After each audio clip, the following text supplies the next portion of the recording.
को देना चाहिए, और दूसरा है लेइंग हैंड्स।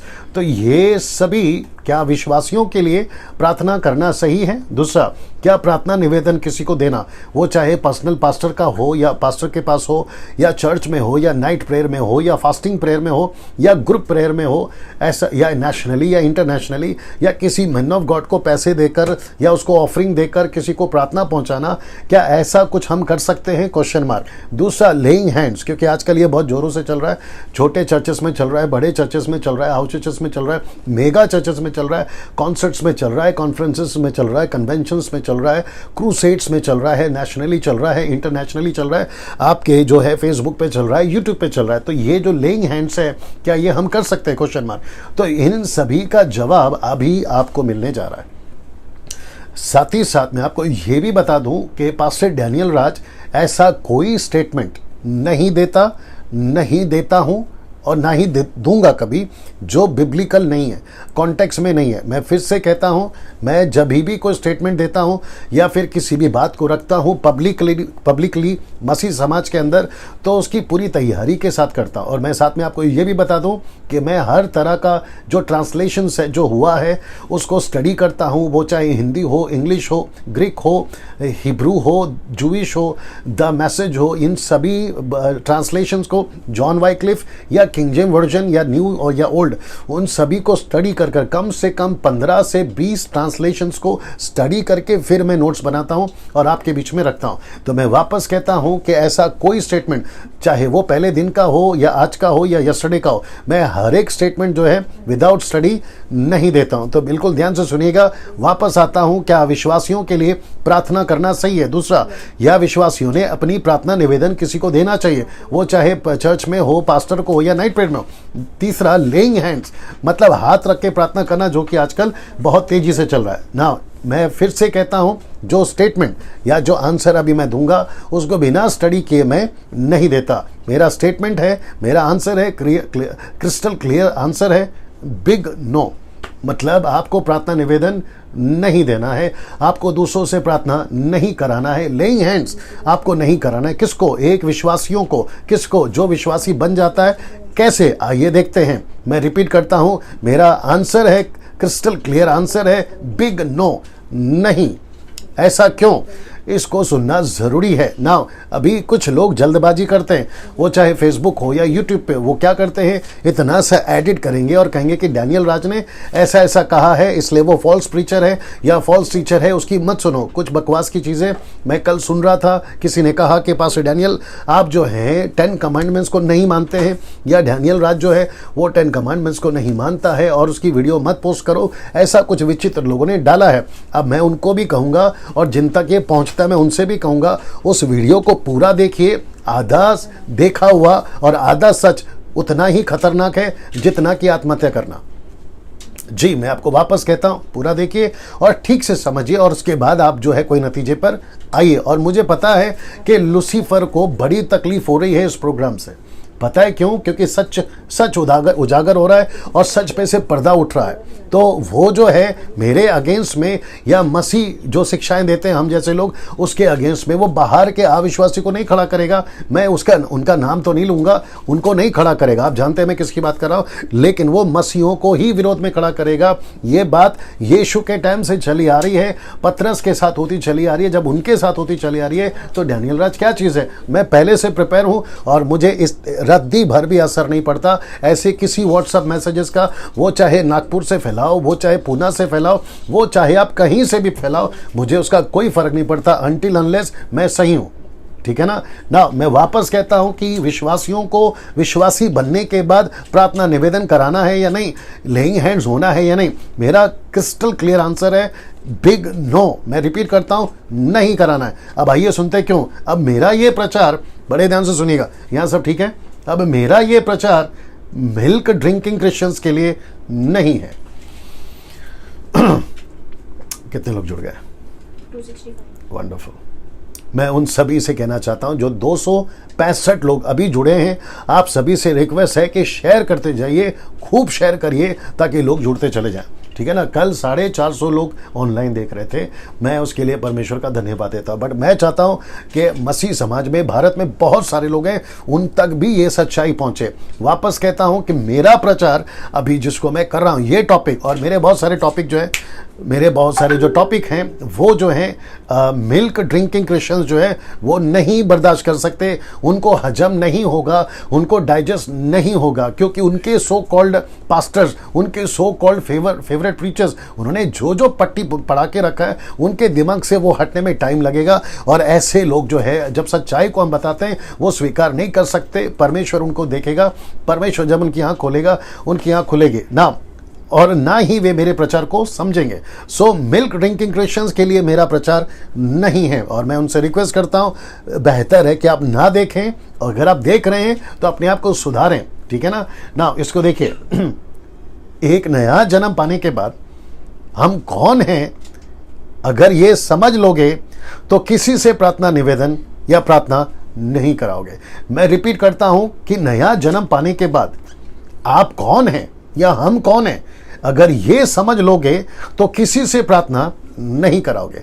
अगर ये चीज को आप नहीं समझे तो आप मसीह जीवन में आकर भी कोई फायदा नहीं है। इसको मेरी भाषा में कहूंगा, आसमान से गिरे और खजूर में अटके, ये वाला विषय हो जाएगा ना। मैं रिपीट करता हूं कि एक नया जन्म पाने के बाद, वो चाहे भारत का हो या भारत के बाहर का हो, वो हर एक व्यक्ति, पेंटिकॉस्टल, कैरिस्मेटिक, बैप्टिस्ट, आपका मेथोडिस्ट, सीएनआई, मार्थोमा, लूथरन, आपका कैथलिक, आपका जो भी नया जन्म पा लेते हैं या संसार से नया जन्म पा लेते हैं, हम कौन हैं, अगर ये नहीं समझे, अगर ये आप लोग नहीं समझे तो किसी से प्रार्थना नहीं आप नहीं कराओगे। मतलब आप प्रार्थना निवेदन उनको नहीं देते बैठोगे, चिट्ठियां नहीं बांटते बैठोगे, और लेइंग हैंड्स नहीं कराओगे। आइए कुछ चीजों को देखते हैं। पहला कुरिन्थी 1:9, मैं चाहता हूं कि बड़े ध्यान से देखिएगा, एक एक चीज को आपको समझना जरूरी है। वचन के कॉन्टेक्स्ट में मैं आ रहा हूं, ठीक है ना। यहां क्या चल रहा है, ठीक चल रहा है, देख लीजिए क्या है क्या नहीं है। आप लोग वहां कुछ भी करते हैं ना, तो थोड़ा ध्यान दीजिए प्लीज। ओके, एक काम करता हूं, मैं वचन डाल देता हूं, फिर उसके बाद में बात करता है। क्या है मुझे बताओ जी, क्या है? ओके, यहां सब ठीक है। अगर वहां पे कुछ आप टाइप कर रहे हैं, आवाज नहीं आ रही है या विजुअल नहीं है, तो वो बताइए, वो सब ठीक है ना। ओके, वापस आता है पहला कुरिन्थियों, उसका पहला अध्याय वचन 9, जो कि कहता है परमेश्वर सच्चा है जिसने तुमको अपने पुत्र हमारे प्रभु यीशु मसीह की संगति में बुलाया।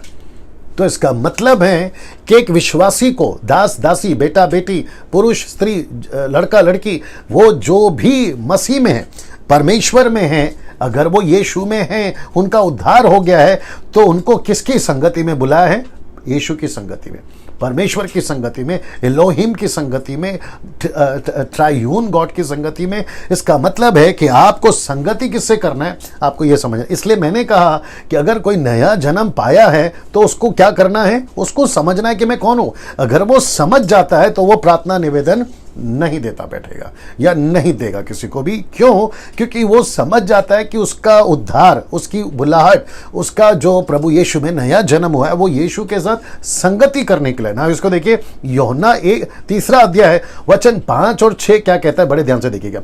ऐसा लिखा है कि यीशु ने निकोदेमुस को उत्तर दिया, देख लीजिए वहां पे, यीशु ने निकोदेमुस को उत्तर दिया कि मैं तुझसे सच सच कहता हूं कि जब तक कोई मनुष्य जल और आत्मा से ना जन्मे तो वह परमेश्वर के राज्य में प्रवेश नहीं कर सकता। इसका मतलब है कि जब आपका उद्धार हो जाता है, सुनिएगा इसको, जब आपका उद्धार हो जाता है, आप जब सैल्वेशन पा लेते हैं, तो आपका जो प्रवेश है, ये जो शब्द है ना प्रवेश, मैं इसको बताऊंगा आगे, आपका जो प्रवेश है वो कहां हो जाता है, मैं आपको बताऊंगा। क्योंकि जो शारीरिक से जो शरीर से जन्मा है वो शरीर है, परंतु जो आत्मा से जन्मा है वो आत्मा है, और उसका आपका सीधा एक्सेस, ये देख रहे हैं प्रवेश, आपका सीधा एक्सेस कहां हो जाता है, अब आप ही बताइए। वचन कहता है परमेश्वर के राज्य में प्रवेश कर जाता है। तो इसका मतलब है शरीर में रहकर, पृथ्वी पे रहकर, भारत में रहकर, अफ्रीका में, अमेरिका में, जापानीज कंट्री में रहकर आप स्पिरिचुअल रिलम में आ जाते हैं, एक आत्मिक दुनिया में आ जाते हैं, जहां पर आपका एक्सेस जो है वो सीधा परमेश्वर के पास होता है। इसलिए लिखा है, जो कि मैं नहीं डाला हूं वचन, आप लोग जानते हैं, मत्ती 18:18 क्या है, जो कि कहता है फ्रेम में है सब कुछ, देख लीजिए, ठीक है ना। मत्ती 18:18 कहता है कि जो कुछ तुम पृथ्वी पर बांधोगे स्वर्ग में बंधेगा, जो कुछ तुम पृथ्वी पर खोलोगे स्वर्ग में खुलेगा। तो आपका जो एक्सेस है वो कहां है वो देख लीजिए, मतलब आपकी प्रवेश, आपकी एंट्री। तो मेरा एक प्रश्न उठता है अभी, अगर आप नया जन्म पाए, जब आप डायरेक्ट परमेश्वर के राज्य में एक्सेस कर सकते हैं, तो फिर आपको यहां वहां प्रार्थना निवेदन बांटने की क्या जरूरत है? सोच के देखिए। कितने लोग देख रहे हैं अभी? 50 okay, 350 right, 363 okay, no problem. मैं रिक्वेस्ट करता हूं जितने लोग देख रहे हैं, 365 हो गया अभी या 360 वट एवर, ओके, अब रिक्वेस्ट करता हूं कि उनको शेयर करिए, लोगों को शेयर करिए, आपके जो आसपास के लोग हैं उनको शेयर करिए, कॉल करिए और उनको आने के लिए बोलिए, क्योंकि ये अद्भुत टॉपिक है। मैं रिक्वेस्ट करता हूं, ये अद्भुत टॉपिक है। जैसे मैंने कल प्रचार किया था, क्या यीशु ने कभी कहा खुद को गॉड है, उसको काफ़ी लोगों ने देखा और काफ़ी वायरल हो रहा है और काफ़ी लोग सीख रहे हैं। मुझे काफ़ी कॉल्स आए हैं पूरे दिन में, ठीक है ना। वापस आते हैं, जो व्यक्ति ना, मैं फिर से यहाँ से आ जाता हूँ। एक नया जन्म पाने के बाद हम कौन है, अगर ये समझ लेंगे तो किसी से प्रार्थना निवेदन नहीं कराएंगे, क्योंकि हम सबको यीशु मसीह की संगति में बुलाया। और यूहन्ना 3:5-6 तक कहता है कि हम परमेश्वर के राज्य में प्रवेश कर चुके हैं नया जन्म पाने के द्वारा। मतलब हम सबका उद्धार हो चुका है। हम यीशु मसीह के, पवित्र आत्मा के, यीशु मसीह के द्वारा हम जो है आत्मिक रिलम में पहुंच चुके हैं, स्पिरिचुअल रिलम में। हम हैं पृथ्वी पे, लेकिन रहते हैं आकाश में, रहते हैं स्वर्ग में, रहते हैं परमेश्वर के साथ में। इसका मतलब है हम यहाँ रहकर, इसलिए पौलुस कहता है हम यहाँ के हैं, हम संसार के हैं, लेकिन हम संसार के नहीं हैं, हम परमेश्वर के हैं। इसलिए हमारा डायरेक्ट एक्सेस कहाँ है? सीधा परमेश्वर के पास में। इसलिए मत्ती 18:18 कहता है कि हम जो कुछ यहाँ बांधेंगे वो स्वर्ग में बंधेगा, जो कुछ यहाँ खोलेंगे वो स्वर्ग में खुलेगा। जब आपका इतना बड़ा एक्सेस है तो मुझे नहीं समझ में आता है आप दूसरों को प्रार्थना निवेदन क्यों दे रहे हो जब आपका खुद का एक्सेस है।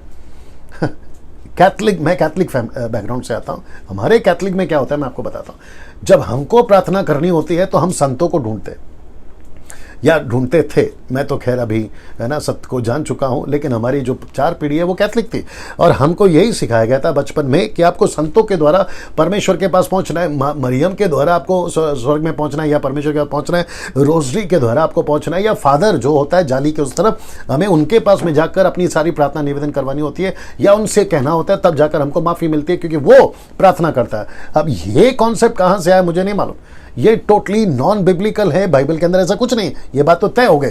लेकिन विश्वास में आने के बाद भी, यीशु में आने के बाद में भी, जो सच्चे मसीह हैं, बाइबल को पढ़ते हैं, वो तक नहीं जानते कि आपका एक्सेस कहां तक हो चुका है।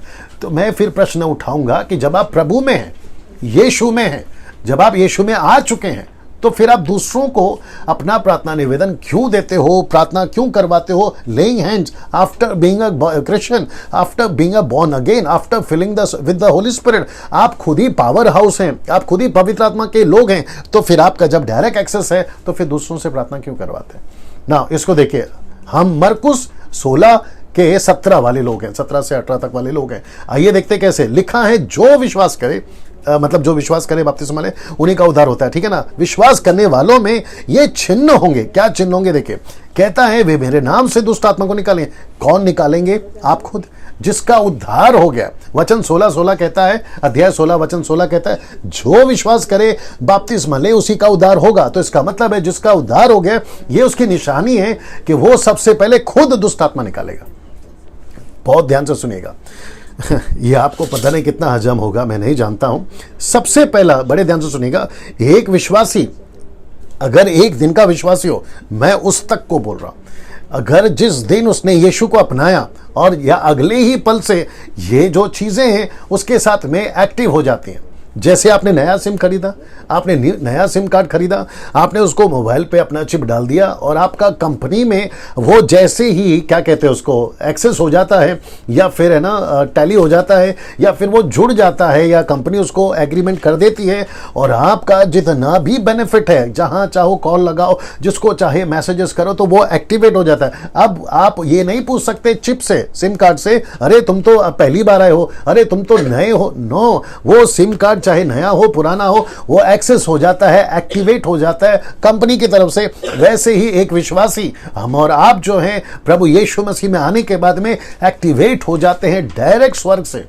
तो वो सब कुछ कर सकता है जो एक 40 साल का विश्वासी कर सकता है, और जो 40 साल का विश्वासी कर सकता है वो एक पल का विश्वासी भी कर सकता है। और उसमें ये निशानी है कि वे मेरे नाम से दुष्टात्मा को निकालेंगे, नई नई भाषा बोलेंगे। इसको कहते हैं ग्लोसा 1100। इसको कहते हैं diverse kinds of languages, earthly languages. आजकल जो चल रहा है वो नहीं, जिसको मैंने जिब्रिश नाम दिया है, ये वो नहीं है जो आजकल चल रहा है। नई नई भाषा बोलेंगे, उसका विषय अलग है, फिर कभी उसके ऊपर बात करेंगे। वो सांपों को उठा लेंगे, यदि वे नाशक वस्तु भी पी जाए तो भी उनकी कुछ हानि ना होगी। और फिर अभी इसको देखिए, वे बीमारों पर हाथ रखेंगे और वो चंगे हो जाएंगे। ये कौन है जो बीमारों पर हाथ रखेंगे? विश्वासी। विश्वासी दूसरों पे हाथ रखेगा, यानी किस पे? जिसका उद्धार नहीं हुआ है वो उस पे हाथ रखेगा। लेकिन मुसीबत यह है कि जिसको हाथ रखना है दूसरे पे, वो हाथ रखवा रहा है खुद पे। अब आप इसको देखिए कैसा लगता है आपको, ठीक है ना? मैं आऊंगा इसके ऊपर बाद में। सो एक विश्वासी का ये चिन्ह है। मैं वापस कहता हूं, आपका एक्सेस डायरेक्ट कहां हो गया? स्वर्ग में। जो कुछ तुम पृथ्वी पर बांधोगे स्वर्ग में बांधा जाएगा। ना इसको देखिए, अगला वाला देखिए। एक विश्वासी के ये निशानी है। यीशु आपको ऐसा ही एक परिपक्व विश्वासी में देखना चाहता है। मतलब ये जो मैंने पीछे दिखाया था, ये आपकी निशानी है, एक विश्वासी की निशानी। और यीशु हम में से हर एक को, बड़े ध्यान से सुनना, मुंबई के जितने लोग हैं, नागपुर, पूना, कोल्हापुर, शोलापुर, आपका आंध्र प्रदेश, तमिलनाडु, कर्नाटका, फिर इधर पंजाब, गुजरात, राजस्थान, आप जितने भी भारत और भारत के बाहर जितने भी लोग हैं, उन सभी को यीशु मसीह ऐसा देखना चाहता है, ऐसा देखना चाहता है। वो पुरुष अभी जो देख रहा है उसको, वो स्त्री जो अभी देख रहा है उसको, वो हर एक, इट्स ओके, वो हर एक व्यक्ति जो यीशु में है, आपको यीशु ऐसा देखना चाहता है। परिपक्व, ये जो शब्द है ना, परिपक्व, ऐसा देखना चाहता है। मैं खुद भी चाहता हूं मेरा भारत के जो मसीह लोग हैं वो ऐसे बन जाए। मुझे नहीं पता हम, है ना, अपाहिज की जिंदगी क्यों जी रहे, मैं आऊंगा उसके ऊपर ना। इसको देखिए, अभी क्या चल रहा है यहाँ पे? ओके, सब ठीक है? ओके ना, ये चित्र देखिए। अब आप इसको देखकर सोच रहे होंगे ये क्या चीज है ना। वचन कहता है यूहन्ना की किताब उसका 15:5, मैं दाखलता हूं, तुम डालियां हो, जो मुझ में बना रहता है और मैं उसमें वह बहुत फल लाता है। ये देख रहे हैं आप, वो बहुत फल लाता है। तो इसका मतलब है कि यीशु चाहता है हम फल लाएं, हम दूसरों के लिए फल लाएं, यीशु के राज्य के लिए फल लाएं।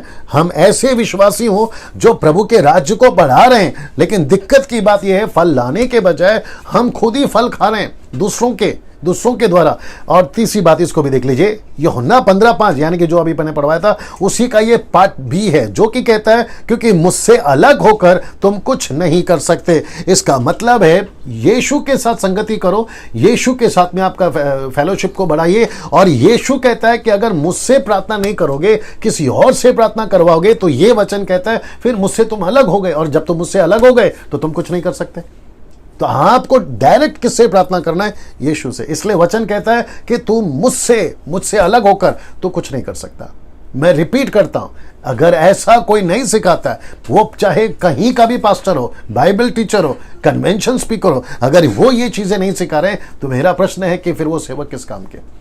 उनको अपनी स्टडी ठीक करनी होगी, ठीक है ना। इसको देखिए, बाइबल में जितने भी प्रार्थना को लेके वचन है, वो सब क्या है पता है? खुद प्रार्थना करो, ऐसा है। मैं इसको रख रहा हूं, वो सब क्या है? खुद प्रार्थना करो। बाइबल में जितने भी वचन है, आपका ओल्ड टेस्टमेंट उठा लीजिए, न्यू टेस्टमेंट उठा लीजिए, यीशु की बातें उठा लीजिए, पतरस की बातें उठा लीजिए, पौलुस की बातें उठा लीजिए, आप किसी की भी बातें उठा लीजिए, वो सब क्या है पता है? खुद प्रार्थना करते थे। वो जब खुद प्रार्थना करते थे, परमेश्वर उनको प्रार्थना को होता है। मैंने यिर्मयाह 33:3 नहीं डाला, जो कि मैंने उसको जरूरी नहीं समझा, लेकिन वो सब आप जानते हैं। यिर्मयाह 33:3 क्या कहता है? मुझसे प्रार्थना कर, खुद प्रार्थना कर, और मैं तुझे कठिन से कठिन बातें बताऊंगा। योएल की किताब उसका 2 अध्याय मैंने 28 नहीं डाला, जहां पे लिखा है कि तू यहोवा से प्रार्थना कर, मैंने वो भी नहीं डाला। तो इसका मतलब ऐसे बहुत सारे वचन है जो कहते हैं खुद प्रार्थना कर। ऐसा कोई वचन नहीं है कि लोग प्रभु को जानते थे और किसी और ने प्रार्थना करी और उनको उत्तर मिला। परमेश्वर चाहता है हम मूसा की तरह या इजरायलियों की तरह वो 6 लाख लोग नहीं है जो मंदिर के बाहर थे, हम वो लोग हैं जो मंदिर के अंदर हैं। हम वो नहीं है जो बकरी के खून लेकर चल रहे, हम वो लोग हैं जो मेमने यानी यीशु के लहू को लेकर चल रहे। हम वो लोग नहीं है साहब, हम पुरानी सृष्टि नहीं है, हम नई सृष्टि हैं। अगर हम नई सृष्टि है तो हमने यीशु को लेकर चलना है ना। इसको मैं रख रहा हूं कुछ देर के लिए ना। इसको देखिए प्लीज, मत्ती की किताब उसका 6 का 7 जरा जोर से पढ़िए प्लीज। यहाँ से जी, मत्ती की किताब उसका 6वां अध्याय वचन 6 से पढ़िए प्लीज, वहीं से पढ़िए, कोई दिक्कत नहीं। प्रार्थना करते समय अन्य जातियों की नाई बकबक न करो, क्योंकि वे समझते हैं कि उनके बहुत बोलने से उनकी सुनी जाएगी। जी वापस पढ़िए और आप लोग भी देखिए प्लीज। जी, प्रार्थना करते समय अन्य जातियों की नाई बकबक न करो, हाँ। क्योंकि वे समझते हैं कि उनके बहुत बोलने से उनकी सुनी जाएगी। ये जो शब्द है ना, उनके बहुत बोलने से उनकी सुनी जाएगी। और दूसरा कहता है कि बकबक मत करो। इसका मतलब क्या है? ग्रीक वर्ड है बाटा। बाटा का मतलब है रिपीटेड वर्ड। मेरा प्रश्न यह है कि बकबक क्यों मना किया? इसलिए मना किया, अभी बकबक का मतलब दूसरा भी है। आप क्या करते हो? अपनी निवेदन, अपनी पिटिशन यीशु मसीह के पास में रखते हो, सुबह शाम दोपहर जो भी है आप करते होंगे। लेकिन आप साथ ही साथ क्या करते हो पता है? कईयों को फोन लगाते हो। आप ये कहते हो कि पास्टर प्रार्थना करो, डैनियल राज प्रार्थना करो, XYZ प्रार्थना करो। कभी देश में भेजते हो, कभी विदेश में भेजते हो, कभी यहाँ भेजते हो, व्हाट्सएप पे भेजते हो, फेसबुक पे डालते हो प्रार्थना करो प्रार्थना करो। इसको कहते हैं बकबक ना करना। मेरा एक प्रश्न है आप लोगों से, क्या यीशु मसीह उद्धार पाने के बाद आपका पिता बन जाता है? बन जाता है। आप उसके बच्चे बन जाते हैं? बन जाते हैं। तो क्या यीशु ने नहीं कहा कि मैं जानता हूं कि तुम्हारी ज़रूरतें क्या है? यीशु कहता है कि तुम्हारा हर चीज़ जानता हूं, यहाँ तक कि तुम्हारे सर के बाल तक गिने हुए। यीशु कहता है कल की चिंता मत करो। तो मुझे नहीं समझ में आता है कि फिर आप दूसरों को अपनी प्रार्थना निवेदन इतना क्यों बांटते बैठते हो, जो कि वचन कहता है कि दूसरों को प्रार्थना निवेदन देने का मतलब है, इसको कहते हैं कि बहुत बोलने से उनकी सुनी जाएगी। तो ये वचन को हम इग्नोर कैसे कर सकते हैं बताइए? और मुझे दिक्कत और गुस्सा भी इस बात का है कि ये सब सेवक लोग अपने कलीसिया को सिखाते क्यों नहीं है? अपने कलीसिया को सिखाते क्यों नहीं? उनको क्यों नहीं सिखाते कि वो सेल्फ डिपेंडेंट रहें, वो खुद प्रार्थना करें, वो परमेश्वर को ढूंढे। और जितने पास्टर्स अभी अगर आप मुझे सुन रहे हैं, मैं आपको भी कहना चाहता हूं कि सर अपनी कलीसियाओं को अगर आप ऐसा सिखाओगे ना, तो आपके कलीसिया के अंदर एक नहीं हजारों जितनी भी आपकी कलीसिया हैं, वो सब के सब प्रेयर वॉरियर बन जाएंगे। फिर सोचिए आपकी मिनिस्ट्री कितनी बन जाएगी। आप उनको अपाहिज बनाने के बजाय उनको प्रेयर वॉरियर बनाइए ना, वो खुद ही प्रार्थना करेंगे तो कितना अच्छा होगा ना। इसको देखिए मत्ती 6:6 क्या कहता है पता है? परंतु जब तू प्रार्थना करे, ये जो शब्द है ना तू, जब तू प्रार्थना करे तो अपनी कोठरी में जा, अपने घर पे जा, अपने कमरे में जा और द्वार बंद करके अपने पिता से जो गुप्त में है प्रार्थना कर, तब तेरा पिता जो गुप्त में देखता है तुझे प्रतिफल देगा। तो यहां पे प्रार्थना किसको करने का है? दूसरों को करने को कहा है कि आपको करने का है? मैं रिपीट करता हूं कि आप लोग कौन है ये पहला समझो। अगर आप नहीं समझोगे गई भैंस पानी में, दिक्कत हो जाएगा। कितने लोग देख रहे हैं बताइए? 379। ओके ना, मैं चाहता हूं कि इसको भी देखें। याकूब की किताब उसका 5:13, अभी इसको ध्यान से सुनिएगा। कहता है यदि तुम में कोई दुखी हो तो वह प्रार्थना करे। ये जो शब्द है ना, वह प्रार्थना करे। यदि आनंदित हो तो वह स्तुति के भजन गाए। इसका मतलब है कि किसको प्रार्थना करना है? खुद को प्रार्थना करना है। अभी मेरा ये जो सब्जेक्ट है ना, स्तुति आराधना, यहां पे भी देख लीजिएगा, वह स्तुति करे। ऐसा नहीं लिखा है कि पुलपिट पे कोई और खड़ा हो वह करे और तुम बैठ के सुन रहे हो। लिखा है तू स्तुति करे। मैं इसके ऊपर आऊंगा फिर कभी ना। यहां पे शब्द पे ध्यान दीजिए, एक एक शब्द पे ध्यान दीजिए। कहता है यदि तुम में कोई दुखी हो तो वह प्रार्थना करे। तो आप बैठो ना प्रभु के पास में, आप प्रभु के पास में बैठ के प्रार्थना करिए। दूसरों को अपनी प्रार्थना निवेदन क्यों दे रहे? और आपको ऐसा क्यों लगता है कि बहुत बोलने से परमेश्वर सुनेगा? ये तो वचन क्लियर कर दिया मैंने। यीशु कहता है बकबक ना करो, उनके बहुत बोलने से सुनी जाएगी, ऐसा तो है ही नहीं है। तो आपको क्या देखना है? क्या इससे रिलेटेड है क्या कॉल? सलोमी, इससे रिलेटेड है कॉल? अगर इससे रिलेटेड है तो बताना, ठीक है ना। ना कहता है कि बकबक नहीं करना है और आपको जो है ऐसा नहीं सोचना है कि बहुत बोलने से प्रभु सुनेगा। नहीं, आपका परमेश्वर आपकी एक आवाज में भी सुन सकते ना। कुछ यूट्यूब पे वीडियोस बने हुए हैं जो सिखाते हैं कि मांगते रहो मांगते रहो मांगते रहो, पॉजिटिव कन्फेशन करते रहो करते रहो करते रहो। आप जैसा कहोगे आपके साथ वैसा होगा। अगर आपके पास में है ना, आपको पैर का प्रॉब्लम है तो कहो मैं चंगा हो गया, हाथ का प्रॉब्लम है तो बोलो मैं चंगा गया, नौकरी नहीं है तो कहो कन्फेस करो। मेरा एक प्रश्न है, फिर ये वचन कहां जाएगा? पहली बात। दूसरी बात, अगर आप प्रभु के लिस्ट में नहीं हो, आप परमेश्वर के विल में नहीं हो, मैं वचन रखूंगा उसको, आप अकॉर्डिंग टू गॉड विल में नहीं हो, फिर मेरा प्रश्न ये है आप खुद ही गलत हो। और यीशु के किसी एक वचन को उठाकर अगर आप ये कहोगे मैं कन्फेस करता हूं, क्यों? क्योंकि ओल्ड टेस्टमेंट में कहीं लिखा है, यशाया में कहीं लिखा है, जैसे मूसा ने कन्फेस किया मुझे बच्चा होगा होगा होगा, ऐसे मैं भी करता हूं। मैं वापस कहना चाहता हूं ये सिस्टम नहीं चलेगा। मैं रिपीट करता हूं, ये सिस्टम नहीं चलेगा। जितने व्यूवर्स हैं फेसबुक और यूट्यूब पे, बड़े ध्यान से सुनिएगा, आप अभी तक उल्लू बन रहे थे, उतना काफी है। अब यहां से सच्चाई जानने के बाद अब उल्लू बनने की जरूरत नहीं है आपको। आपका एक्सेस डायरेक्ट है, पहली बात। दूसरा, आप खुद प्रार्थना करिए। तीसरी बात, आपका जीवन ठीक रखिए, प्रभु आपकी हर प्रार्थना को उत्तर देगा। ना इसको देखिए जो मैं आपके बीच में रखने जा रहा हूं, ये वाला पहला थिस्सलुनीकियों 5:17 क्या कहते हैं, देखो, निरंतर प्रार्थना में लगे रहो। किसको? खुद को। आपको खुद प्रार्थना करनी है। आप अगर खुद प्रार्थना, ये पौलुस ने क्यों लिखा कि निरंतर प्रार्थना में रहो, तो इसका मतलब है आपके लिए। और विषय जो कॉन्टेक्स्ट है पौलुस का, वो मिनिस्ट्री को लेकर है, वो सेविकाई को लेकर है। क्योंकि उन दिनों में जो कोई सेविकाई करता था वो कभी जेल में पाया जाता था, कभी है ना शत्रुओं के बीच में पाया जाता था, कभी यहाँ पाया जाता था। उसके लिए पौलुस ने कहा कि तुम्हारी मिनिस्ट्री बड़ी है, तुम बहुत खतरे के जगह पे हो, इसलिए प्रार्थना करते जाओ। बीच में एक ने कहा भजन संहिता 91 मैं क्लेम करता हूँ, भजन संहिता 119 मैं क्लेम करता हूँ। यार, तुम परमेश्वर की सेविकाई में नहीं हो, तुम कोई भी वचन को क्लेम करो, नहीं होने वाला आपके साथ। अब यीशु मसीह काम कर रहा है, पवित्र आत्मा काम कर रहा है, पृथ्वी पर है वो आपको ये सारी चीजें करनी नहीं देगा। इसलिए आपको बहुत ध्यान देना है कि आप क्या मांग रहे हो और कैसे चले ना। इसको देखिए, प्रार्थना निवेदन कौन देता फिरता है, आपके बीच में रखने जा रहा हूं। और मैं रिपीट करता हूं कि अगर मैं सिर्फ आज पूरा 1 घंटा अगर मैं इसी विषय पे बात कर रहा हूं तो मैं उसको ही करना चाहूंगा। अगर टाइम नहीं है तो मैं कल अलग विषय पे बात करूंगा। वापस कहता हूं, प्रार्थना निवेदन कौन देता फिरता है, जिसका रिश्ता प्रभु के साथ ठीक नहीं है। ऐसे लोग प्रार्थना निवेदन देते फिरते हैं। विशेष करके मुझे पंजाब से काफी कॉल्स आते हैं और मुझे पता चला, क्योंकि मैं पंजाब में काफी जाते रहता हूं, पंजाब के अंदर अगर आपको प्रभु का सेवक या कोई पास्टर या कोई एवेंजलिस्ट अगर आपको मिल गया तो आपको इतनी प्रार्थना करवाएंगे कि पास्टर जी एक बार घर आ जाओ, एक बार सर पे हाथ रख के प्रार्थना कर दो। और यही सिलसिला महाराष्ट्र का है और ऐसे ही चलता है। महाराष्ट्र में भी मैं मेरी मिनिस्ट्री में जाते रहता हूं। तो मुझे नहीं पता चलता है कि जब आपका रिश्ता परमेश्वर के साथ में ठीक नहीं है तो फिर आप कितना भी चिट्ठी लिखकर भेजो, चिट्ठी में 100 की नोट डालो, 500 की नोट डालो या 2000 की नोट डालो, आपका रिश्ता अगर प्रभु के साथ में ठीक नहीं है तो प्रभु आपकी प्रार्थना कैसे सुनेगा? ये प्रश्न है फिर। तो इसका मतलब है कि प्रार्थना निवेदन कौन देता फिरता है, जिसका रिश्ता प्रभु के साथ में ठीक नहीं। अभी जो देख रहे हैं मुझे, आप फेसबुक पे, यूट्यूब पे, अभी जो आप लोग मुझे देख रहे हैं, मेरा प्रश्न है कि आपका रिश्ता प्रभु के साथ ठीक है? जब आपका प्रभु के साथ में रिश्ता ठीक है तो फिर आपको मुसीबत आएगी क्यों? एक वचन पढ़ना प्लीज, याकूब की किताब उसका पहला अध्याय वचन 13-14, यहां पे आके पढ़िए।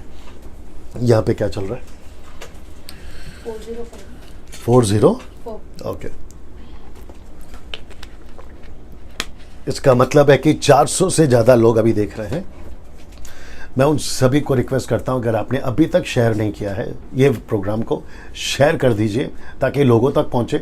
और जिन तक पहुंच रहा है उनको कहूँगा कि उनको कहता हूँ वो शेयर करे, जिन तक पहुंच रहा है फिर वो शेयर करे, और ऐसे करते चले जाइए। इससे क्या होगा, देखिए मैं वापस कहता हूँ कि मैं ये क्यों करवा रहा हूँ। मैं 26 साल से मिनिस्ट्री में, अगर मुझे फेमस होना है तो मैं ऑलरेडी हो चुका हूँ। मुझे मिनिस्ट्री स्टैब्लिश करनी है तो मेरी मिनिस्ट्री स्टैब्लिश हो चुकी है। दूसरी बात, पैसे तो मैं वैसे भी नहीं कमाता हूँ सोशल मीडिया से, तो मुझे पैसे की ज़रूरत नहीं है। मैं ये इसलिए करवा रहा हूँ क्योंकि सही चीज़ें मार्केट में जाए, क्योंकि गलत चीज़ें मार्केट में बहुत फैल गई है। मैं सही चीज़ को फैलाने के लिए बात कर रहा हूँ। साथ ही साथ जो मुझे अभी तक पेज को लाइक नहीं किए हैं, आप लाइक करना शुरू करिए। उससे क्या होगा कि मेरी जो अपडेट्स है, जो भी मैं मैसेज डालता हूँ या ऑनलाइन आऊँगा, वो आपको मिलता चला जाएगा। दूसरी बात, यूट्यूब में अगर आपने सब्सक्राइब नहीं किया है तो करना शुरू करें और नोटिफिकेशन बेल दबा दें। जी, याकूब की किताब उसका पहला अध्याय वचन 13 इससे कनेक्टेड है। अगर आपका रिश्ता ठीक है, आपको प्रार्थना की जरूरत ही नहीं पड़ेगी, क्योंकि आपके साथ सब कुछ ठीक चल रहा है। लेकिन अगर रिश्ता ठीक नहीं है तो ये फिर वचन आपके लिए पढ़िए। जब किसी की परीक्षा हो तो वह यह न कहे कि मेरी परीक्षा परमेश्वर की ओर से होती है, आगे, क्योंकि न तो बुरी बातों से परमेश्वर की परीक्षा हो सकती है और न वह किसी की परीक्षा आप करता है। या तो आगे पढ़ना है आपको। एक, या तो परमेश्वर कहता है मैं किसी की परीक्षा नहीं करता, और दूसरा, ना बुराई के लिए मैं किसी की परीक्षा करता हूँ। ऐसा कभी नहीं हो। कुछ लोग गवाही देते फिरते, मैं कैंसर में था, प्रभु ने मुझे कैंसर दिया और फिर प्रभु ने ठीक किया। तो मतलब तुम क्या कहना चाहते हो कि प्रभु ने कैंसर दिया आपको? मेरा बच्चा ट्रक के नीचे कुचलने वाला था, परमेश्वर ने उसको बचा लिया, तो परमेश्वर ने आपके बच्चे को ट्रक के नीचे कुचलवाने के लिए प्लान बनाया। क्या बात करते हो आप? अच्छा, फिर रेफरेंस इसका लेते हैं, पता है अय्यूब की किताब का, कहते हैं अय्यूब ने कहा, अपना स्टेटमेंट दिया कि परमेश्वर देता है, परमेश्वर लेता है। यह अय्यूब का स्टेटमेंट है, यह परमेश्वर का स्टेटमेंट नहीं है। किसी और का स्टेटमेंट उठाकर हम परमेश्वर के लिए उसको क्यों लागू करें, कॉपी पेस्ट करें? मनुष्य गलती कर सकता है, वो मनुष्य का स्टेटमेंट है। हन्ना का प्रार्थना तो और भी भयंकर है। वो कहता है कि परमेश्वर मारता है, परमेश्वर जिलाता है, परमेश्वर श्राप देता है, परमेश्वर आशीष देता है। ये कैसे पॉसिबल है? और आप लोग कौन से युग में? आप नए नियम के युग में है, नई सृष्टि के युग में, कलीसिया के युग में है, दुल्हन के युग में ये वाली बातें कैसे कर सकते हो? इसलिए परमेश्वर का वचन याकूब कहता है, जो यीशु मसीह का भाई है, वो कहता है कि यीशु मसीह परमेश्वर जो है किसी की परीक्षा खुद नहीं करता। लेकिन परीक्षा आती कैसी है, मुसीबतें आती कैसी है? प्रार्थना निवेदन आप क्यों बांटते फिरते हो? पढ़िए आगे जी। परंतु प्रत्येक व्यक्ति अपनी ही अभिलाषा से प्रत्येक व्यक्ति अपने खुद की अभिलाषा लस अभिलाषा जो है उसकी खुद की बातें, उसके चलते वो फंसता है। आगे, और फंसकर परीक्षा में पड़ता है। फंसकर परीक्षा में पड़ता है। फिर क्या होता है? फिर अभिलाषा गर्भवती होकर पाप को जनती है। और पाप क्या करती है? और पाप जब बढ़ जाता है तो मृत्यु को उत्पन्न करता है। तो फिर मुसीबत आपके साथ क्यों आ रही है? आपका खुद का रिश्ता प्रभु के साथ ठीक नहीं है, तो फिर यही होएगा ना। इसका कनेक्शन मैं आपको और एक देता हूं। एक व्यक्ति था जो 38 साल से चल नहीं सकता था, बेथसदा के कुंड में बैठा था। यीशु मसीह ने उसको चंगाई दिया। यूहन्ना की किताब 5वां अध्याय वचन 13 और 14 आपको फिर वहां से पढ़ना है। याकूब उसका 1 का 13-14 पढ़वाया था, अभी यूहन्ना 5 का 13-14 पढ़वा रहा हूं, आप उसको भी देख लीजिएगा। ये वो व्यक्ति था जिसको यीशु ने चंगाई दिया। 38 साल से व्यक्ति ठीक हो गया था, लेकिन जब यीशु को फिर से मिला तो यीशु ने क्या कहा? पढ़िए।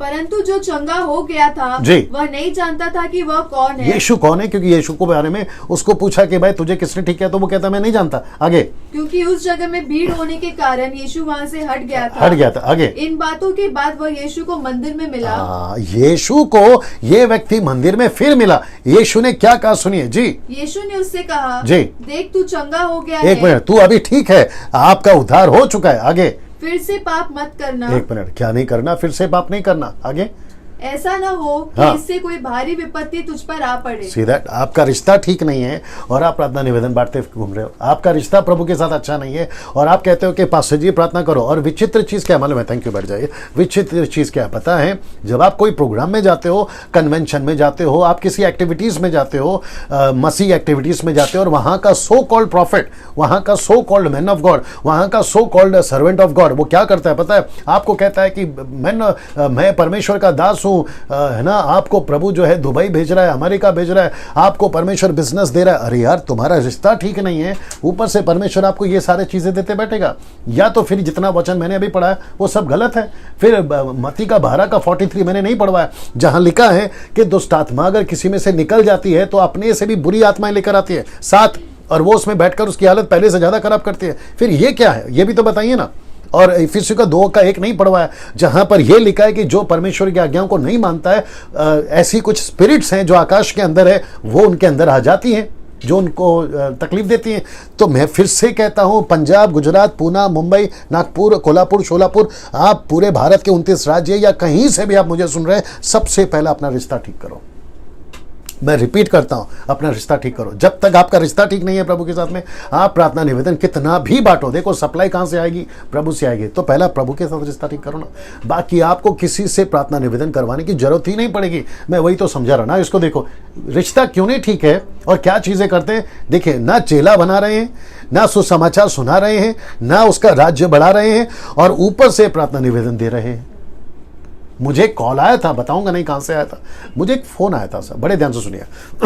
और वो फोन पे मुझसे कहा गया कि पास्टर जी 15 साल 20 साल में मसीह में हूं, लेकिन मेरा कुछ ठीक नहीं हो रहा है। तो मैंने उसको एक ही चीज पूछा, मैंने उसको पूछा कि तुमने चेले कितने बनाए? और आपको पता है उसका जवाब क्या था? एक भी नहीं। ये प्रश्न मैं इसलिए पूछ रहा हूं, लूका 6:46, इसको देखिए, मैं इसलिए पूछ रहा हूं ये प्रश्न, जो कि कहता है जब तुम मेरा कहना नहीं मानते तो क्यों मुझे हे प्रभु कहते हो? आप ये सारा चीजें नहीं करते हो, चेला बनाना, सुसमाचार सुनाना, उसका राज्य बढ़ाना। आप अगर आप ये सब नहीं कर रहे हो तो फिर आप हे प्रभु क्यों कर रहे हो अपनी नाइट प्रेयर में? मुझे दिक्कत इस बात की नहीं है कि नाइट प्रेयर चल रहा है, मुझे दिक्कत इस बात की है कि नाइट प्रेयर में सिस्टम क्या चल रहा है। मुझे दिक्कत ये नहीं कि फास्टिंग प्रेयर चल रहा है, लेकिन फास्टिंग प्रेयर में सिस्टम क्या चल रहा है। आपकी महासभा में सिस्टम क्या चल रहा है? चिट्ठियां बांट रहे हो आप, प्रार्थना निवेदन की चिट्ठियां बांट रहे हो, नए लोग को बांटो, मुझे कोई इतराज नहीं है। बेचारे उनको प्रार्थना की जरूरत है, उनको काउंसलिंग की जरूरत है, उनको परमेश्वर के दासों की प्रार्थना की जरूरत है। लेकिन जो पहले से प्रभु में है, उद्धार पा चुका है, पवित्र आत्मा पा चुका है, तुम उसके लिए रात रात भर प्रार्थना कर रहे हो। और हमको भी कॉल्स आते हैं, कहते हैं पास्टर जी उपवास के साथ प्रार्थना करो, समस्या तुम्हारी फास्टिंग में हम जाएं। कहते हैं आंसुओं के साथ प्रार्थना करो, क्यों? तुम नहीं कर सकते, तुमको नहीं जाना है प्रार्थना में। और कुछ लोग कहते हैं कि पास्टर जी हम आपके अकाउंट में पैसे डाल रहे हैं, आप जो है हमारे परिवार के लिए प्रार्थना करें। मैं अब उसके ऊपर भी आऊंगा ना। इसको देखिए, पहला यूहन्ना ये बहुत पावरफुल है ना, पहला यूहन्ना उसका 2:4। आइए देखते हैं क्या लिखता है, पढ़िए उसको जोर से जी। जो कोई यह कहता है कि मैं उसे जान गया हूँ और उसकी आज्ञाओं को नहीं मानता, वह झूठा है और उसमें सत्य नहीं। वापस पढ़िए जी। जो कोई यह कहता है कि मैं उसे जान गया हूँ और उसकी आज्ञा को नहीं मानता, वह झूठा है और उसमें सत्य नहीं। तो फिर मुझे बताइए, जो झूठा है उसका परमेश्वर प्रार्थना सुनेगा? जिसमें सत्य नहीं है उसका परमेश्वर प्रार्थना सुनेगा? आप यहाँ से चिट्ठी, अपनी प्रार्थना निवेदन की चिट्ठी है ना, आप ऑस्ट्रेलिया पहुँचा दो, आप अमेरिका पहुँचा दो, आप अफ्रीका पहुँचा दो, पूरी दुनिया के सेवक इकट्ठे होकर अगर आपके लिए प्रार्थना करें और आप खुद ही झूठे हो, तो कैसे प्रभु प्रार्थना का उत्तर देगा? बताइए, वो नहीं दे सकता है। इसलिए लिखा है कि जो कोई ये कहता है कि मैं उसे जान गया हूँ, अगर आप उसे जान गए हैं और उसकी आज्ञाओं को नहीं मानता, वो झूठा है, उसमें सत्य नहीं है। तो आप परमेश्वर की आज्ञाओं पे चलिए ना। इसलिए लूका भी क्या कहता है, यीशु मसीह ने क्या कहा, तुम मेरी बात नहीं सुनते हो, मुझे हे प्रभु बोलते हो। इसका मतलब है प्रभु क्या करेगा? फिर अपनी कान को आपकी तरफ से हटा देगा। कितने लोग देख रहे हैं अभी? 414 जोर से। 417 ओके, 417। ओके, नो प्रॉब्लम ना। मैं वापस आता हूं कि अगर आप सत्य को जान गए हो और उसकी आज्ञाओं को नहीं मानते, आप झूठे ना। इसको देखिए, मत्ती 6:33 क्या कहता है, बड़े ध्यान से सुनिएगा। कहता है इसलिए पहले तुम उसके राज्य और धर्म की खोज करो, तो ये सब वस्तुएं भी तुम्हें मिल जाएगी। मैं आपको एक बात बताऊं, 40 साल 6 लाख लोग मूसा के द्वारा, मूसा के अगुवाई में परमेश्वर उनको कनान देश देने के लिए लेकर चला। लेकिन आपको पता है वो 40 सालों में उन्होंने परमेश्वर की कितनी परीक्षा करी? कभी कहते पानी नहीं है, कभी कहते मटन नहीं है, कभी कहते ये प्रॉब्लम, कभी कहते वो प्रॉब्लम। आपको पता है उनमें से एक ने भी परमेश्वर को नहीं ढूंढा। अब एक ऐसी चीज बोलने जा रहा हूं जो आप उसको समझने की कोशिश करें। जब जब इजरायली गलती करती थी, मूसा प्रार्थना करता था। जब मूसा प्रार्थना करता था तो प्रभु मूसा की प्रार्थना सुनकर उनको माफ करता था। लेकिन जब गलती मूसा से हुई तो आपको पता है 40 लाख लोग, क्षमा करें 6 लाख लोग, उन 40 सालों में एक चीज नहीं सीखे, और वो है प्रार्थना। अगर उसमें से एक भी प्रार्थना करता कि प्रभु मूसा को माफ कर, तो परमेश्वर मूसा को माफ करता। पता है क्यों? क्योंकि मूसा के लिए प्रार्थना करने वाला मीडिएटर कोई था ही नहीं। अब आप इसको कैसे देखते हो? आप देखिए, अगर मूसा प्रार्थना करता था तो प्रभु इजरायलियों को माफ करता था। लेकिन जब गलती मूसा से हुई तो मूसा के लिए प्रार्थना करने वाला एक भी नहीं है। यही चीज मैं आपको समझा रहा हूं। अगर आप कलीसिया को नहीं सिखाओगे सेल्फ डिपेंडेंट होकर खुद प्रार्थना करना आप नहीं सिखाओगे, तो लोग कलीसिया, मैं आऊंगा कलीसिया ने कैसे प्रार्थना करी और परमेश्वर ने पतरस को कैसे बचाया, मैं उसके ऊपर आऊंगा। मैं रिपीट करता हूं, अगर कलीसिया को आप सिखा दोगे कि खुद प्रार्थना करो, तो कलीसिया सेवक के लिए भी प्रार्थना करेगी। आपकी जितनी भी समस्याएं हैं, मैं आपको बताऊं, हम 3 या 4% जो भी मसीह में हैं पूरे भारत के अंदर, अगर वो सब इकट्ठा हो जाए और अगर वो सब एक हो जाए, क्या नहीं हो सकता है भारत में? आप सोच के देखिए, क्या नहीं हो सकता है भारत में। ये विषय अलग है, मैं बात करूंगा उसके ऊपर ना। फिर वापस आता हूं, पहले तुम उसके राज्य और धर्म की खोज करो तो तुम्हें सब चीजें मिल जाए। हम कौन है? हम मिशन के लोग हैं, हम कलीसिया हैं, हम यीशु की दुल्हन हैं, हम उसके मंदिर हैं, हम टाइम पास के लोग नहीं है साहब। मैं रिपीट करता हूं, हम कौन हैं? हम मिशन के लोग हैं, हम कलीसिया हैं, हम यीशु की दुल्हन हैं, हम उसके मंदिर हैं। हमको ये काम करना है कि प्रभु का राज्य बढ़े। लेकिन हम कर रहे क्या है? टाइम पास कर रहे हैं। मैं आपको बताता हूं टाइम पास से मेरा क्या मतलब है। यहां सब ठीक चल रहा है, टाइम पास से मेरा क्या मतलब है मैं आपको बताता हूं। क्या हो रहा है पता है? एक मीटिंग के बाद दूसरी मीटिंग लोग जा रहे हैं। मुंबई के अंदर तो यही चल रहा है। मैं मुंबई से आता हूं और मैं फेसबुक पे, यूट्यूब पे सबका प्रोग्राम को जो है वो देखते रहता हूं कि कौन क्या कर रहा है, कौन कैसा चल रहा है। ये सारी चीज़ें मैं देखते रहता हूं और मुझे पता चलता है कि कितना सारा टाइम पास हो रहा है। एक मीटिंग रखते हैं, कहते हैं कि अभी सो एंड सो प्रभु का दास आ रहा है, आप आशीषित होंगे। मुंबई की बात कर रहा हूँ, आप आशीषित होंगे। फिर वो मीटिंग खत्म हो जाती है। तो फिर मैं पूछूंगा कि वो जो भी 100, 200, 500, 1000, 2000 पब्लिक आई थी, क्या वो आशीषित नहीं हुई कि तुमने अगला फिर वहीं पे अनाउंसमेंट कर दिया कि अगला फिर एक और मीटिंग है इसी हॉल में, इसी ऑडिटोरियम में और इसी चर्च में, फिर एक और प्रीचर आ रहा है, वो भी प्रभु का पावरफुल दास है, आप बहुत आशीषित होंगे, खुद भी आइए और दूसरों को भी लेकर आइए। तो फिर मैं ये पूछूंगा, जब तुमने पिछली अनाउंसमेंट करी थी कि ये पावरफुल मीटिंग होगी और इसमें आपको आशीष मिलेगी, तो फिर क्या उसमें आपको आशीष नहीं मिली थी कि तुमने दूसरा अनाउंसमेंट कर दिया? इसको कहते हैं टाइम पास। मैं रिपीट करता हूं, एक मछली को आप कितनी बार फ्राई करोगे? एक बार, फिर उसके बाद में उसका अगला प्रोसेस है। लेकिन यहाँ पे क्या चल रहा है, हम ठूसे जा रहे हैं, वचन को ठूसे जा रहे हैं, आशीष की प्रार्थना करे जा रहे हैं, प्रार्थना कर करके नीचे गिराए जा रहे हैं। तो फिर इसको मैं टाइम पास नहीं बोलूँ तो और क्या बोलूँ? लाखों रुपए खर्चा हो रहे हैं मुंबई के अंदर, पूना के अंदर, नागपुर के अंदर, पंजाब के अंदर, अपने भारत के अंदर लाखों रुपए खर्चा हो रहे हैं। आप कहाँ कहाँ से सेवकों को, और सबसे गुस्सा मेरे को उन लोगों के ऊपर नहीं है, ऑर्गेनाइजर्स के ऊपर नहीं है, जो आते हैं उनके ऊपर गुस्सा नहीं, मुझे सबसे ज़्यादा गुस्सा है जो उनकी टिकट खरीद कर और उनके मीटिंग का हैंडबिल लेकर बैठकर चुपचाप ऐसा सुनते रहते हैं ना, मुझे उन लोगों से दिक्कत है। मुझे नहीं समझ में आता है कि आपका इनकमिंग आपको कितना चाहिए, आपका आउटगोइंग कहाँ है, आपका आउटगोइंग कहाँ है? मेरा ये प्रश्न है। जो पहले से सीख चुका है आप उसको फिर से सिखा रहे हो, जो बपतिस्मा ले चुका है आप उसको बपतिस्मा की टीचिंग दे रहे हो, जिसको पवित्र आत्मा मिल चुका है आपको पवित्र आत्मा कैसे मिलेगा ये सिखा रहे हो, जिसका अभिषेक हो चुका है उसको फिर से सिखा रहे हो अभिषेक कैसे आएगा। यार ये क्या चल रहा है बताइए? टाइम पास नहीं चल रहा है। अभी जितने व्यूवर्स हैं मैं आपसे भी पूछूंगा, मेरा नंबर मैंने जग जाहिर कर दिया, आप मुझे कॉल करके बताइए कि मैं गलत हूं या सही हूं, ये विषय पे बताइए प्लीज। मीटिंग्स कितनी अटेंड करते हैं आप लोग?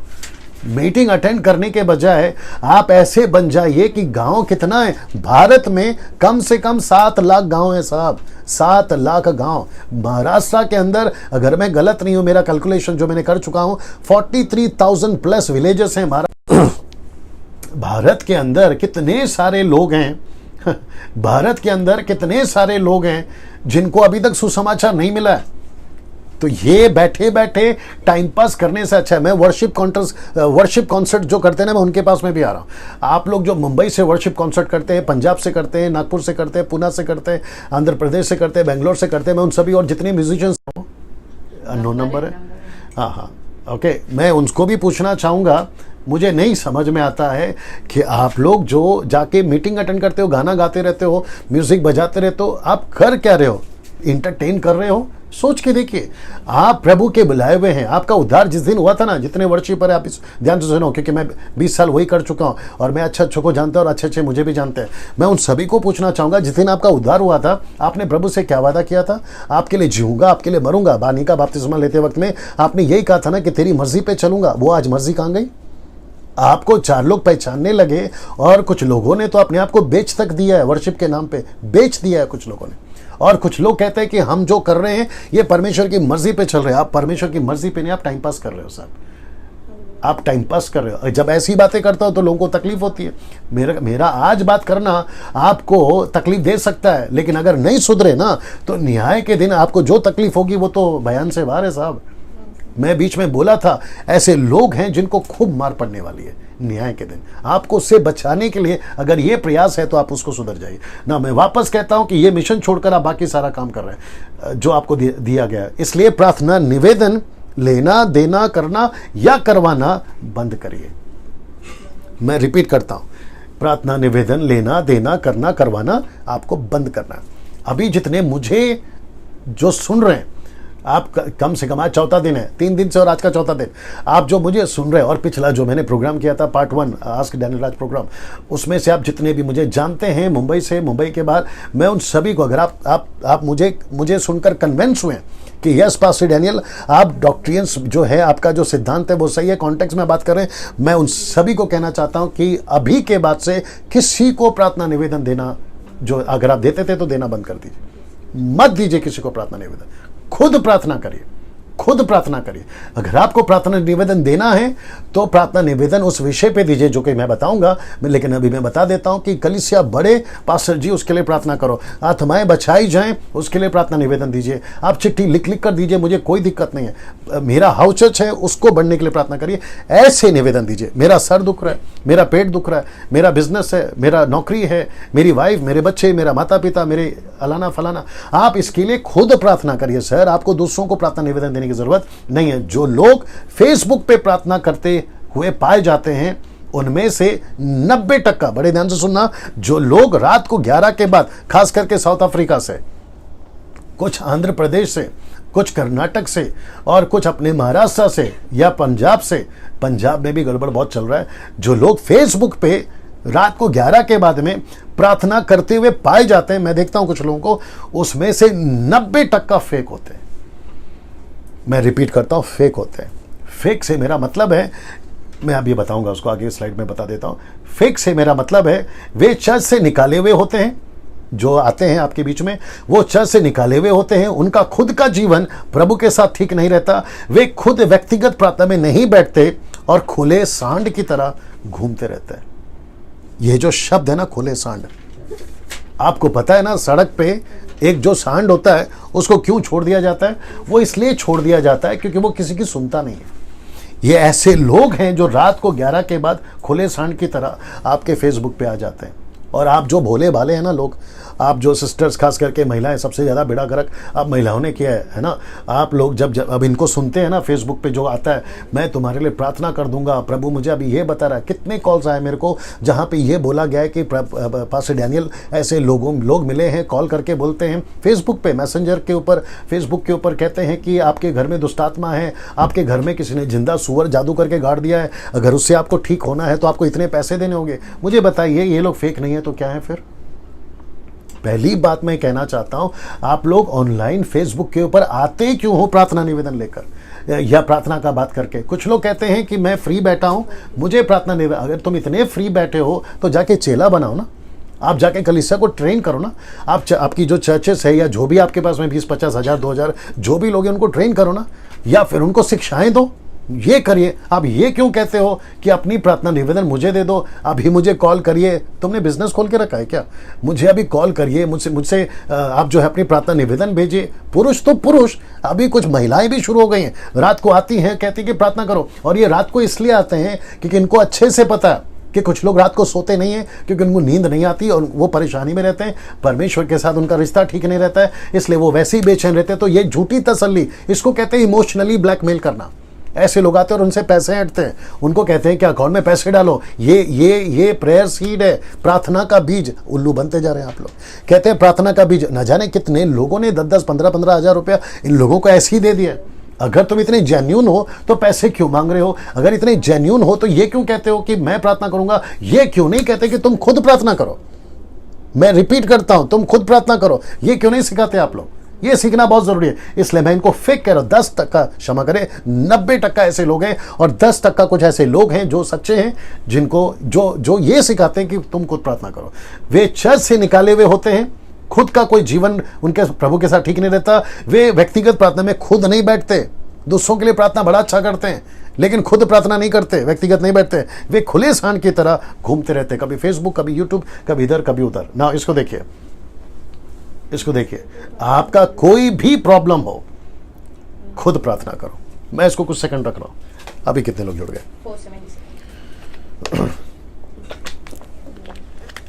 477, 480। ओके, मैं समझता हूं कि अब तक का ये हाईएस्ट है। 483 लोग जुड़ गए हैं। मैं तो चाहता हूं कि हज़ारों में लोग देखें और लोग सच्ची शिक्षा को पाएं। आप में से कोई नीचे अगर है ना ये डालना चाहता है कि पास्टर डैनियल मुझे आपका नंबर चाहिए, तो हम आपको नंबर जो है हमारी टीम डाल देगी। वहाँ पे जो देख रही है सिस्टर नीता सोलोमन जी, वो डाल देंगी। और अगर आपको लगता है कि पास्टर डैनियल है ना मैं सहमत नहीं हूँ ये आपकी शिक्षाओं से, you are most welcome to call me. कल से कॉल करना या रात को कॉल करिए, you are most welcome to call me. और मुझे आप एक लाइन में बताइए कि मैं कहाँ गलत हूँ। यीशु से किसी को जोड़ना अगर गलत है तो मैं ऐसा प्रचार लाख बार करूँगा। यीशु को किसी को कनेक्ट कराना, पुरुष स्त्री को प्रभु के राज्य के लिए, तो मैं लाख बार ये गलती करने को तैयार हूँ। अगर कोई ये कहता है कि पास्टर डैनियल उनको मुझे प्रार्थना करने के लिए दे दो, तो मैं लाख बार ऐसा विरोध में प्रचार करूंगा तुम्हारे, ठीक है ना। वापस आते हैं इसके ऊपर। आपका कोई भी प्रॉब्लम हो, XYZ, आपको खुद प्रार्थना करना है। आपका पति बीमार है, मत दो प्रार्थना निवेदन, मत भेजो पैसा किसी को, मत बांटिए चिट्ठी, आप खुद प्रार्थना करिए। आपकी पत्नी बीमार है, खुद प्रार्थना करो। आपका बच्चा बीमार है, खुद प्रार्थना करो। आपके माता पिता बीमार है या तकलीफ में है, खुद प्रार्थना करो। आपका बिजनेस लॉस में जा रहा है, खुद प्रार्थना करो। ये चिट्ठी बांटने का क्या चक्कर है साहब ना। दूसरा एक और चीज है, अब आपको लगेगी, और मैं चाहता हूं कि आपको लगे, आजकल क्या चल रहा है, मैं देख रहा हूं कुछ समयों से, कुछ लोग हैं अपने भारत में, उनको उनका क्लब ज्वाइन कर रहे हैं। चिल्ड्रंस क्लब है, एस्तर क्लब है, ऐसा कुछ कुछ क्लब ज्वाइन कर रहे हैं, पता नहीं कहाँ कहाँ से लेकर आते हैं, और वो कहते हैं कि हम आपको फॉर्म भर रहे हैं, आपको चिट्ठी दे रहे हैं, और आपको सालाना इतना रकम देना है। कई चर्चेस शुरू कर दिया आजकल ये नाटक। वो कहते हैं कि आपका बर्थडे को कार्ड आएगा, आपके शादी के एनिवर्सरी को कार्ड आएगा, क्योंकि so called man of God, मैं नाम तो किसी का नहीं लूंगा, so called man of God जो है वो वहां से, ऑफिस से, सेंटर से, अपने देश से या विदेश से, वहां से प्रार्थना करेंगे। फिर आपकी फोटो पर उनका सिग्नेचर होता है, और वो आपके लिए प्रार्थना कर रहे हैं, आपके बच्चों के लिए प्रार्थना कर रहे हैं, और फिर आप इमोशनली ब्लैकमेल होकर आप साल भर उनको पैसा भेजते रहते हैं, ये कहते हुए कि सो कॉल्ड परमेश्वर का दास जो है वो मेरे लिए प्रार्थना कर रहा है। ये आप करना शुरू कर देते हो। मुझे नहीं समझ में आता है, मैं वापस कह रहा हूं, मुझे नहीं समझ में, स्क्रीनशॉट ले लो, मुझे नहीं समझ में आता है ये कहां से आपने शुरू किया। मुझे नहीं समझ में आता ये कहां से शुरू किया आपने। और फिर वापस कहूंगा कि गलती उसकी नहीं है जिसने ये फॉर्म भरा, गलती उसकी नहीं है जो आपसे पैसे ले रहा है, गलती उसकी नहीं है जिसने ये सिस्टम शुरू किया, गलती आप लोगों की है जो उनके फॉर्म खरीदते। देखो मार्केट में ना डुप्लीकेट चीज सबको पता है कि बिक रही है, तो सरकार उनको डायरेक्ट बंद करना चाहिए ना, या जो बेच रहा है उनको जेल में डालना चाहिए ना, ये करना चाहिए ना। सिगरेट गलत है, सिगरेट के पैकेट के ऊपर बिल्कुल स्पष्ट लिखा होता है it is injurious to your health, स्पष्ट लिखा होता है। और आजकल तो फोटो के साथ में भी डाल रहे कैंसर वाला फोटो, पहला नहीं आता था क्योंकि मैं भी पीता था, लेकिन आजकल ये फोटो में डाला जा रहा है कि it is injurious to your health, photo के साथ, कैंसर के साथ में। लेकिन उसके बावजूद भी सरकार जो है उसको वहां अटैक नहीं करती हुई है, लेकिन ये घूमती हुई और ऐड डालती हुई घूमती है कि सिगरेट मत पियो। मेरा प्रश्न है ऐसा क्यों करती है? सरकार को भी पता है कि उसको रोक के एक को रोक सकते हैं, दो को रोक सकते हैं, एक कारखाना बंद कर सकते हैं, दो को बंद कर सकते हैं। लेकिन अगर पब्लिक को अवेयर किया जाए, पब्लिक को सतर्क किया जाए, तो पब्लिक खरीदेगी नहीं, तो फिर कोई बेचेगा क्यों? इसको कहते हैं ना रहेगी बांस और ना बजेगी बांसुरी। तो जब बेचने वाला नहीं रहेगा, क्षमा करें, खरीदने वाला नहीं रहेगा, तो कोई बेचेगा क्यों? मैं भी वही कह रहा हूं कि जब आप ऐसी चीजों को, है ना, जो मैं अभी तक बताते आ रहा हूं, ऐसे लोगों का फॉर्म भरना बंद कर दीजिए, वो फॉर्म बांटना बंद कर देंगे। आप तेल पानी खरीदना बंद कर दीजिए, वो बांटना बंद, बेचना बंद कर देंगे। आप खुद प्रार्थना करिए। मैं रिक्वेस्ट करता हूं, रांची, झारखंड, पंजाब, गुजरात, मुंबई और साउथ अफ्रीका से, ये सभी, मैं आ रहा हूं उसके ऊपर भी अच्छे से, ये सभी जितने भी ऐसे फॉर्म बांटते घूम रहे हैं बड़ी बड़ी सभा में, जहां पे लाखों की भीड़ आती है और आपको पता तक नहीं है कि आपको पूरी तरह से निचोड़कर, आपको पूरी तरह से चूस कर, आपके पैसों को पूरी तरह से लेकर वो खूब इंजॉय कर रहे हैं। बड़े बड़े बंगले में रहते हैं, महंगी गाड़ियों में घूमते हैं, वो खुद धनवान होते जा रहे हैं। लेकिन आप और हम जैसे जो लोग हैं, जो चर्च में जाते हैं, उनके खुद के चर्च के लोग ऑटो में, साइकिल में घूमते। बताइए, अगर परमेश्वर ब्लेस कर रहा है तो उनको ब्लेस कर रहा है, आपको क्यों नहीं कर रहा? अगर देने से इतनी आशीष आ जाती, 25-26 साल से तो मैं हूं, फिर मुझे तो बहुत बड़े विला में रहना चाहिए अगर ऐसी बात है, और आपको भी रहना चाहिए क्योंकि आप तो बहुत दे चुके हैं। ये कहां से सिस्टम आ गया साहब? पौलुस कहता है, पढ़िए पढ़िए पढ़िए, पौलुस कहता है, पहला तीमुथियुस उसका चटवा दिया। अभी कितने लोग देख रहे हैं? 5:28। पौलुस कहता है, पहला तीमुथि उसका छठवा अध्याय वचन 7 पढ़िए। 1 Timothy chapter 6 verse 7। जी, आज मैं थोड़ा छिड़ा हूं, मैं जानता हूं जी, क्योंकि न हम जगत में कुछ लाए हैं और न कुछ ले जा सकते हैं जी। यदि हमारे पास खाने और पहनने को हो, हाँ। तो इन्हीं पर संतुष्ट करना चाहिए। देखो, बड़े ध्यान से सुनना, मैंने कल कहा था, परसों कहा था, दो तरह का फ्रेम है, एक है यहूदी फ्रेम और दूसरा है अन्य जाति का frame. I think day before yesterday कहा था मैंने। सो एक है यहूदी फ्रेम, एक है अन्य जाति फ्रेम। पौलुस अन्य जातियों का सेवक है।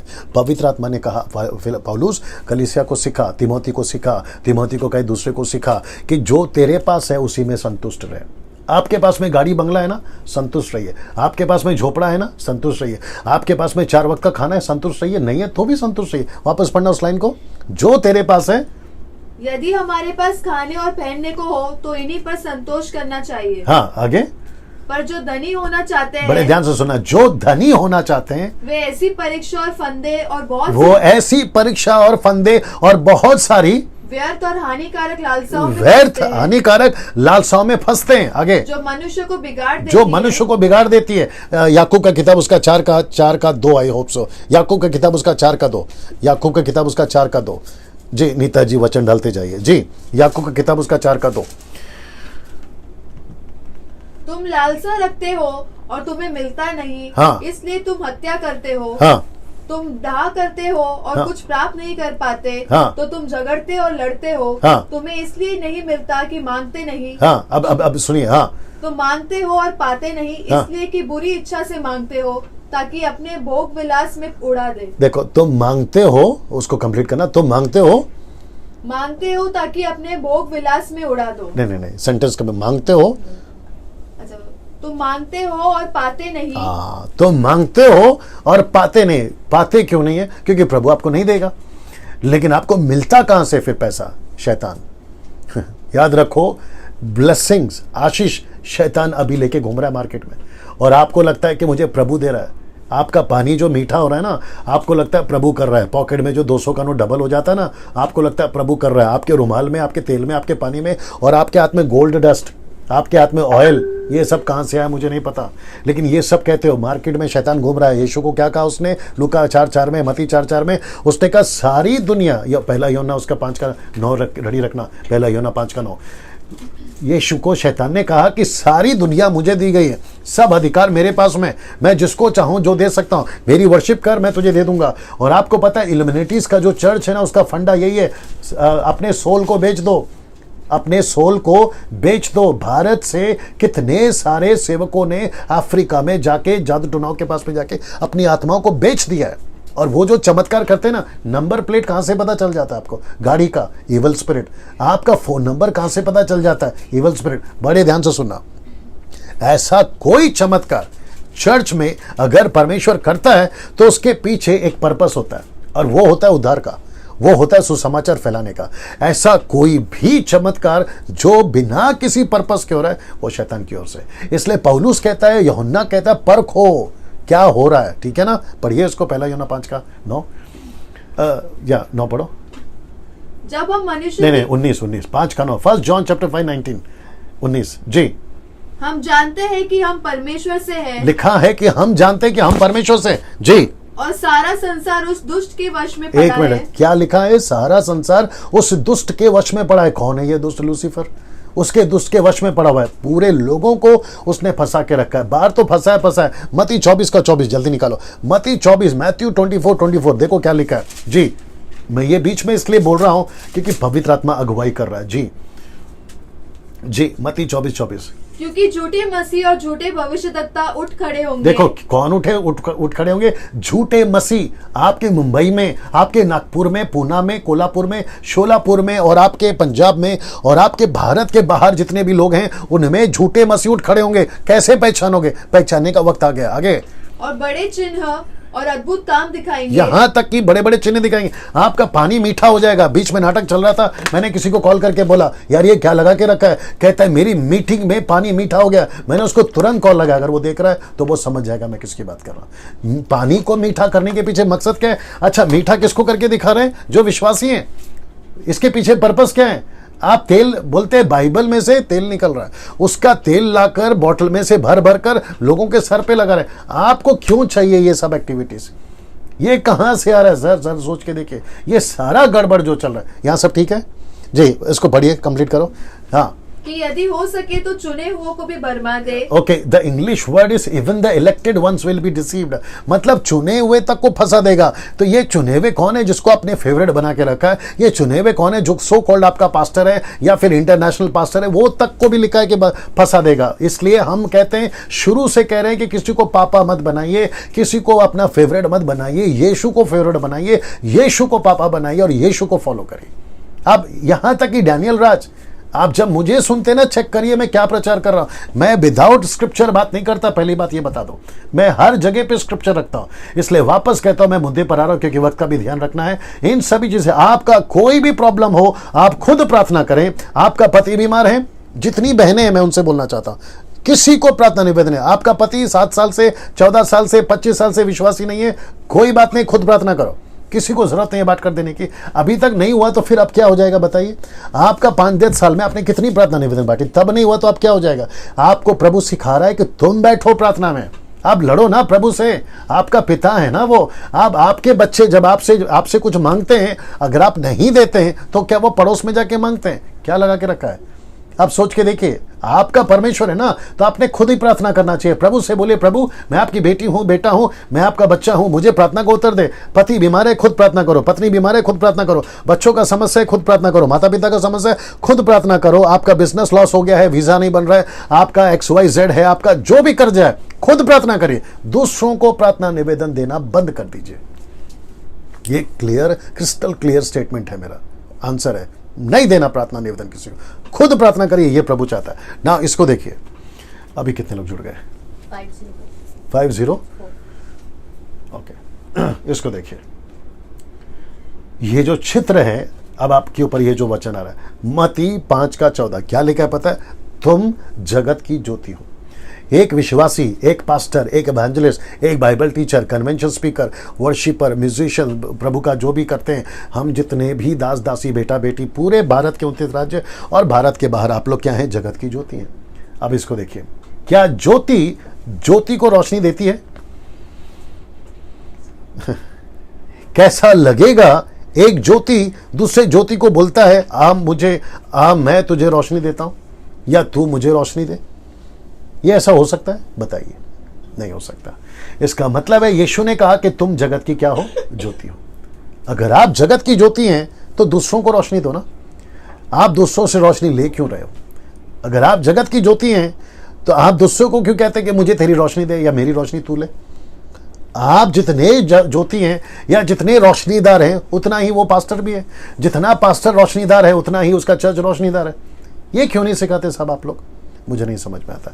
तो ये जो कॉन्सेप्ट है, मैं चाहता हूं कि इसको मैं वापस दिखाऊं। आप जगत की ज्योति हो। मैंने और एक नहीं डाला, तुम जगत के नमक हो, मैंने नहीं डाला, जरूरत नहीं है आपको, ये काफी है शायद। क्या नमक एक दूसरे नमक को बोलता है कि हाँ मैं तुझे स्वादिष्ट करता हूं? अरे वो खुद ही इतना नमकीन है कि वो बेस्वादों को नमकीन कर सकता है। नमक को नमक कैसे स्वादिष्ट बना सकता है बताइए? ये चीजें हम कब सीखेंगे ना? इसको देखिए, आज 90% मसीहत अपाहिज है। इस व्यक्ति का चेहरा जानबूझ के छुपाया गया, क्योंकि मैं नहीं चाहता हूं कि इस व्यक्ति को अगर पूरे दुनिया में कोई देख रहा है तो ये बोले कि डैनियल राज ने मेरा चेहरा दिखा दिया। नहीं, मैं वो नहीं करना चाहता हूं। आज 90% मसीहत आज अपाहिज है। 90% मसीहत। मुंबई तुम सुनो, पूना तुम सुनो, नागपुर तुम सुनो, पंजाब तुम सुनो, गुजरात राजस्थान तुम सुनो, वहाँ झारखंड तुम सुनो, इधर क्या कहते हैं उड़ीसा तुम सुनो, है ना, आपका 29 राज्य तुम सुनो। बड़े ध्यान से सुनना, आज 90% मसीहत अपाहिज है, पैरालाइज्ड है, अपाहिज है। प्रार्थना के क्षेत्र में, प्रार्थना निवेदन बांटने के क्षेत्र में खुद प्रार्थना नहीं करते, अपाहिज बन गए। मेरी मदद करो, मेरी मदद करो, मेरी मदद करो। हर रविवार अपाहिज लोग आते हैं कलीसियाओं में। आप ये देख लीजिए, मैं कुछ सेकंड रख रहा हूं उसको।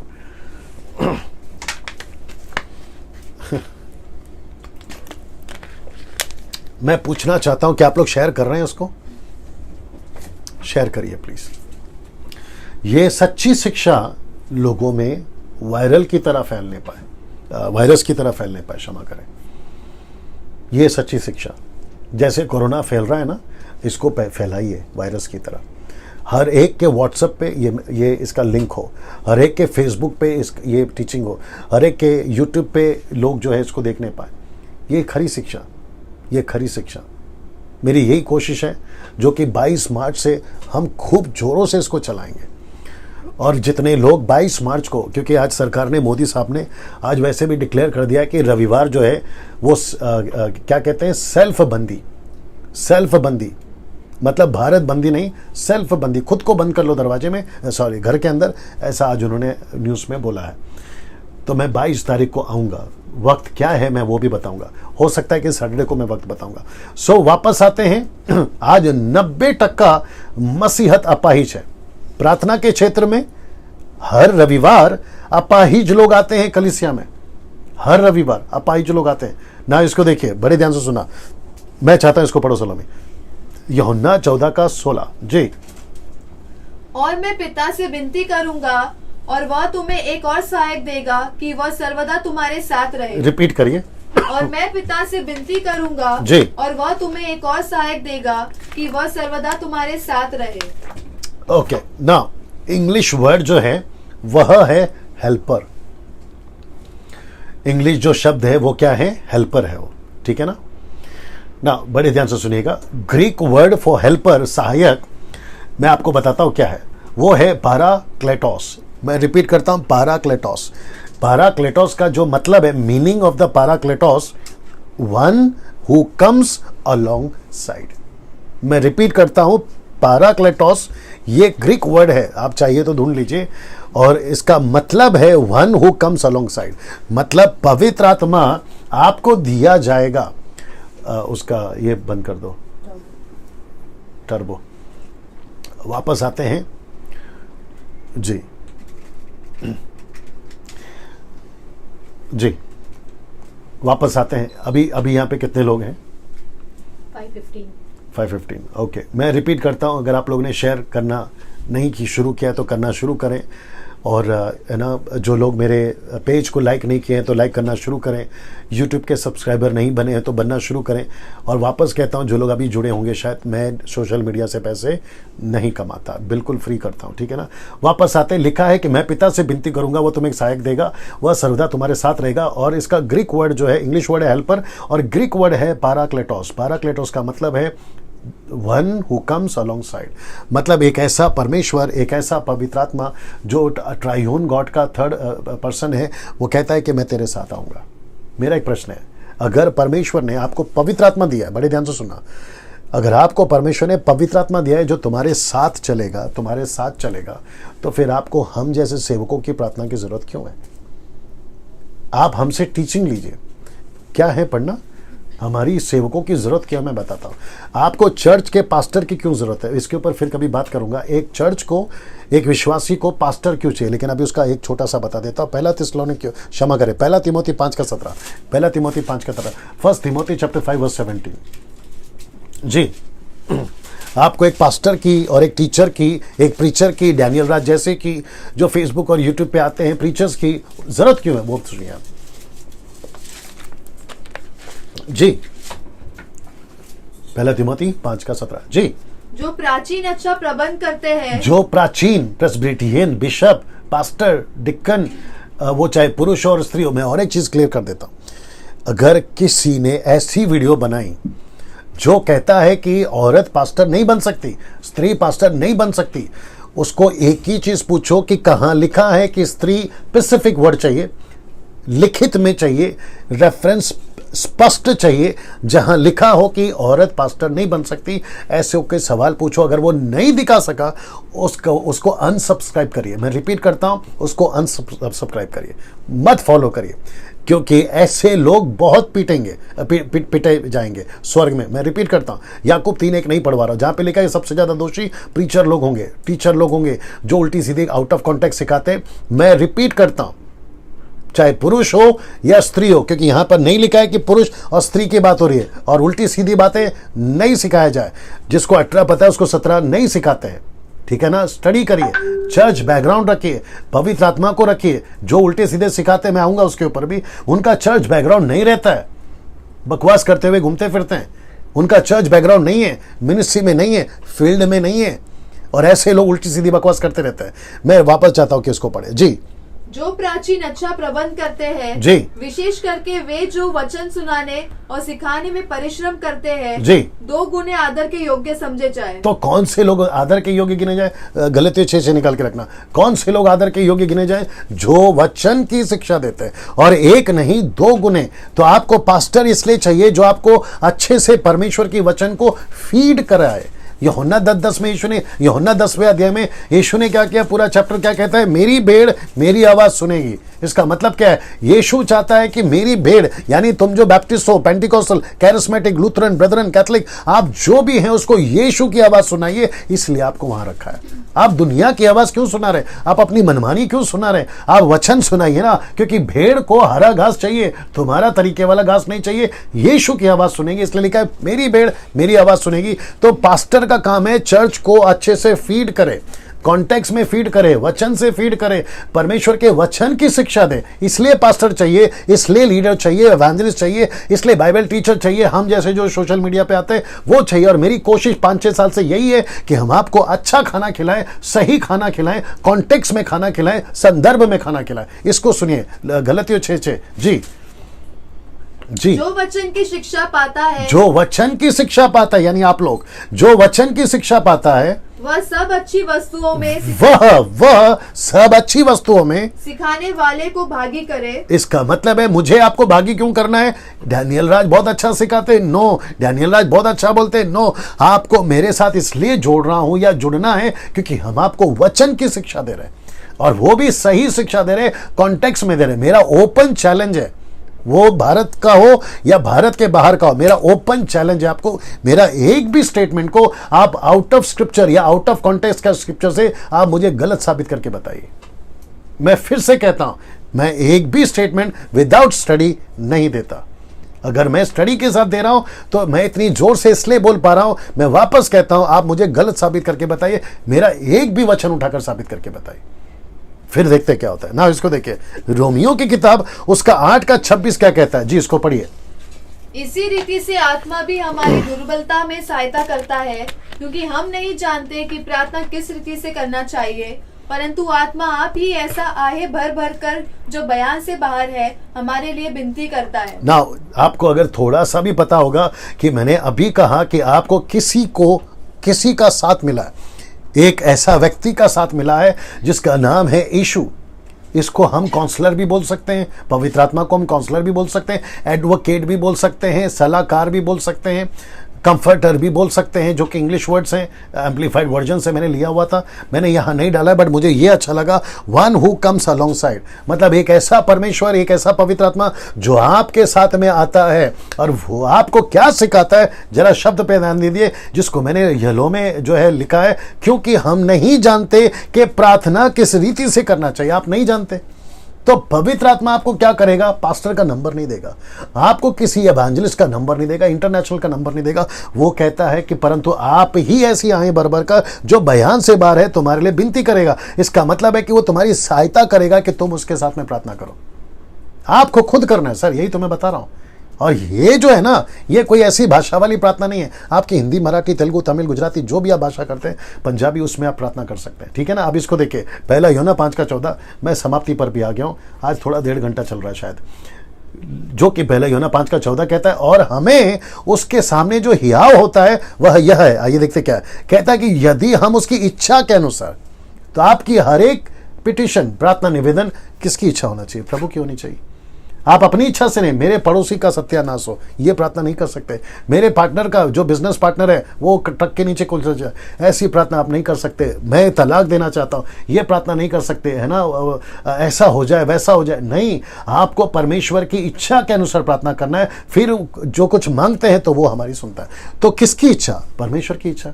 और प्रभु कहता है मेरी इच्छा से अगर तुम मांगोगे तो वो कहता है कि मैं तुम्हारी सुनूंगा। तो इसका मतलब है आपको खुद प्रार्थना करना है, परमेश्वर की इच्छा को सामने रखना है और अपनी मर्जी से नहीं चलना। आप पहले से अपनी इच्छा रख के बोलोगे तेरी इच्छा पूरी कर, ये नहीं होता है, ठीक है ना। कितने इसको सुन लीजिए, कितने शर्म की बात है, एक पवित्र आत्मा पाया हुआ व्यक्ति कभी तेल के आगे तो कभी पानी के आगे सर झुका रहा है। मैं इसको रख रहा हूं, कितने लोग देख रहे हैं अभी? 453 जी, वापस आते हैं। कितने शर्म की बात है, एक पवित्र आत्मा पाया हुआ व्यक्ति कभी तेल के आगे तो कभी पानी के आगे सर झुका रहा है। और मुझे नहीं पता कि लोग इस बात को क्यों नहीं से कम अगर आपको शायद इतना नहीं पता था, मैंने आपको बहुत बारीकी से हर चीज़ बताई है। तो कम से कम अभी ऐसे लोगों से तेल खरीदना, पानी खरीदना बंद करिए ना। आज 90% मसीह सेवकों ने विश्व भर में यह बीमारी फैलाई है। ये किसने फैलाई है? मसीह लोगों ने फैलाई है, सेवकों ने फैलाई है, ये इन लोगों ने ही फैलाई है जो प्रेयर ऑयल के नाम पर अपनी अपनी दुकानें चला रहे हैं। वे सब, मैं उन सब की बड़े कठोर शब्दों में निंदा करता हूं। ऐसा कोई prayer oil, specific prayer oil, विशेष prayer oil, holy prayer oil, Israel का प्रेयर ऑयल, यरूशलेम का, बेथलेहम का, ऐसा कोई प्रेयर ऑयल का दुकान जितने लोग चलाते हैं, मैं उनको कहना चाहता हूं बड़े शब्दों में, बड़े कठोर शब्दों में उनकी निंदा तो करता हूं। साथ ही साथ आपको रिक्वेस्ट करता हूं, मत खरीदो, मत खरीदो। 200 रुपए की तेल की बोतल, पानी की बोतल नहीं खरीदना है। आपकी एक प्रार्थना, आपका व्यक्तिगत प्रार्थना तेल और पानी से लाखों गुना पावरफुल है। तेल के पीछे मत पड़िए। अब ये लास्ट है।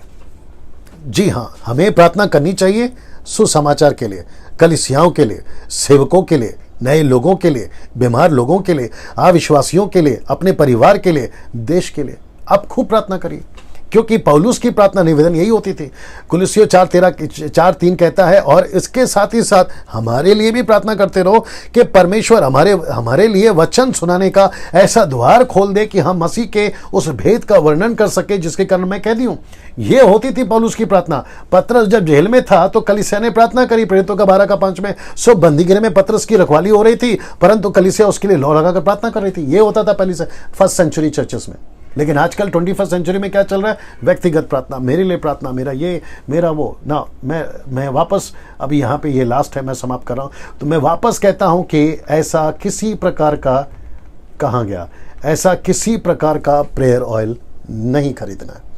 मैं उनको तो नहीं रोक सकता हूँ घर घर जाके या उनके चर्च में जाके जो तेल बेचते हैं, मैं उनको नहीं रोक सकता। लेकिन कम से कम सोशल मीडिया के माध्यम से, फेसबुक और यूट्यूब के माध्यम से मैं इतना कह सकता हूँ कि तेल मत खरीदिए। आपकी प्रार्थना काफ़ी है। ऐसा किसी का भला नहीं हुआ है। मैं 25-26 साल से मिनिस्ट्री में हूँ। मैं 25-26 साल से मुंबई को नज़दीक से देख रहा हूँ, आपके पूरे भारत को नज़दीक से देख रहा हूँ, और ऐसे उन सभी को नज़दीक से देख चुका हूँ जो कभी यहाँ से तो कभी वहाँ से, गोरे वाले, काले वाले, वो सभी को देख चुका हूँ। जिसका नाक लंबा है और जिसका नाक चपटा है, उन सभी को देख चुका हूँ। किसी तेल से कोई फर्क नहीं पड़ता। आपका रिश्ता, आपका व्यक्तिगत रिश्ता प्रभु के साथ में कैसा है, आप उसको देखिए। चलिए, मैं अभी समाप्त कर रहा हूं आखिर में ये दिखाकर, जो 22 तारीख को, 22 मार्च को, इसी साल, इसी महीने 22 मार्च को हम एक प्रोग्राम करने जा रहे हैं, क्षमा करें, एक उजागर करने जा रहे हैं, जिसका नाम है मसीह मंथन बैठक। ये क्या है, ये कैसे ऑपरेट होगा, ये कैसे कार्य करेगा, इन सब की डिटेल आपको 22 मार्च को दी जाएगी, जो कि रविवार